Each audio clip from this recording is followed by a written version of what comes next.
California's weather leader.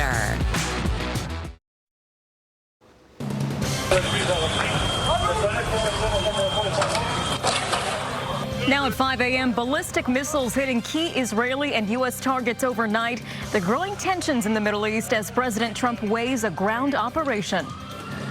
A call to animal lovers to clear the shelters across L.A. County. Why shelters are opening up today for special hours.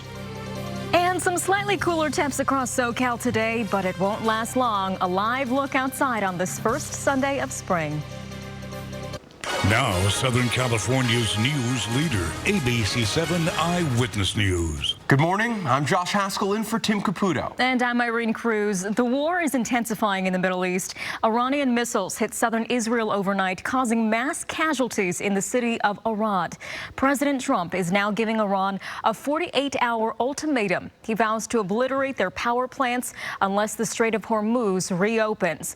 But new this morning, Tehran is pushing back. Their envoy announced within the last few hours that the water is open to everyone except enemies. They claim they'll cooperate on safety, but only if their rights are respected. ABC's Patrick Ravel has the latest from Doha. Iran saying it was responding to a fresh wave of U.S. and Israeli airstrikes against its nuclear facilities, including the Natanz nuclear enrichment site.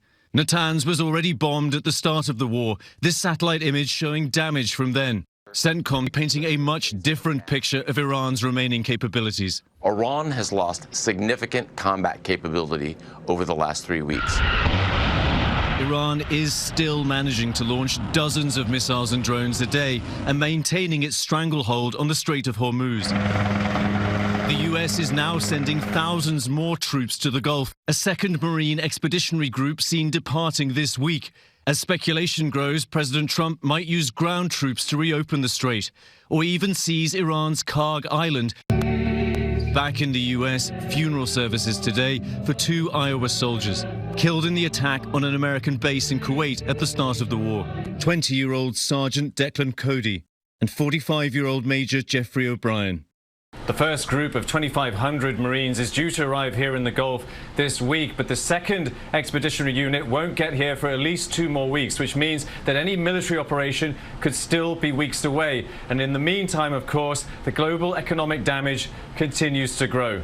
Patrick Reevell, ABC News, Doha. The war in Iran continues to push gas prices higher. The blockade in the Strait of Hormuz is causing crude oil prices to soar above $100 a barrel. The statewide average for gas shot up 6 cents overnight. In L.A. County, drivers are paying about $5.87 a gallon, 7 cents more than yesterday. Drivers in O.C. are paying about $5.84, also 7 cents more.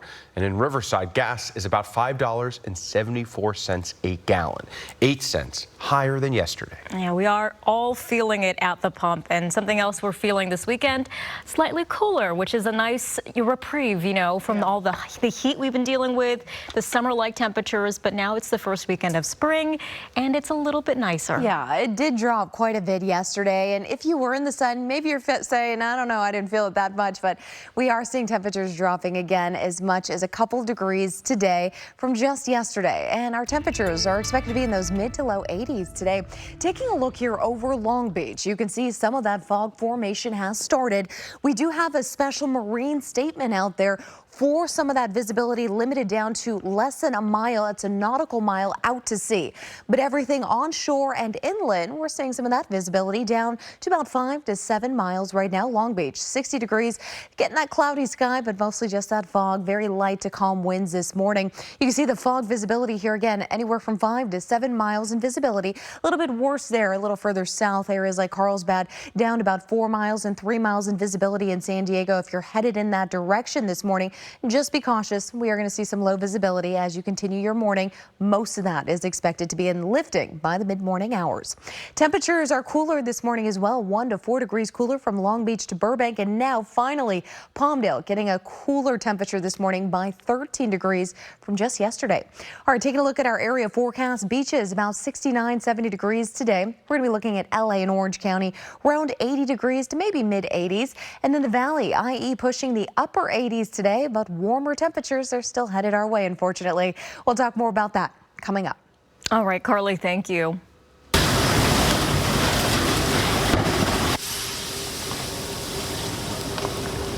Take a look at how intense these flames are. Overnight, firefighters battled a vehicle fire at the Northridge Toyota dealership just before 2 this morning. It's unclear what started the fire, but you can see how quickly firefighters worked to put it out.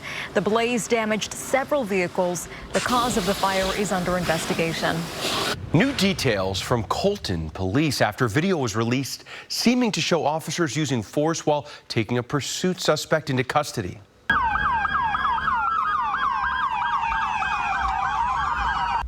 The pursuit began around 11 yesterday morning when officers attempted to stop a red Honda Civic. Police say the driver, Matthew Rodriguez, is a known gang member and convicted felon.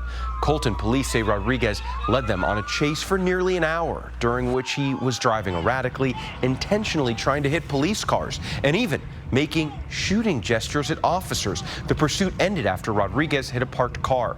Police say he actively resisted arrest and slammed his car into a police cruiser. Once out of the car, officers tried to use a taser, but that didn't work. That's when they say they were forced to use a baton, punches, and knee strikes to subdue him. The department says it is investigating. LA County animal shelters are usually closed on Sundays, but today they will be open for adoptions to make room for the hundreds of animals seized in Lake Hughes. 250 dogs and 66 cats were taken from the Rock and Paws rescue on Friday. The massive seizure followed numerous tips claiming the animals were living in inhumane conditions. But the woman who runs the rescue says the seizure was unnecessary. The rescue adding on Instagram that it's now receiving serious threats. Animals were cleaned every day. The animals were rotated out into yards every single day. Every single dog is happy. The pets in need of vet care are receiving it. Many could soon go up for adoption, but a court order is needed before that can happen. Chaos at airports nationwide, and now President Trump wants to use ICE agents to control it. How that would work.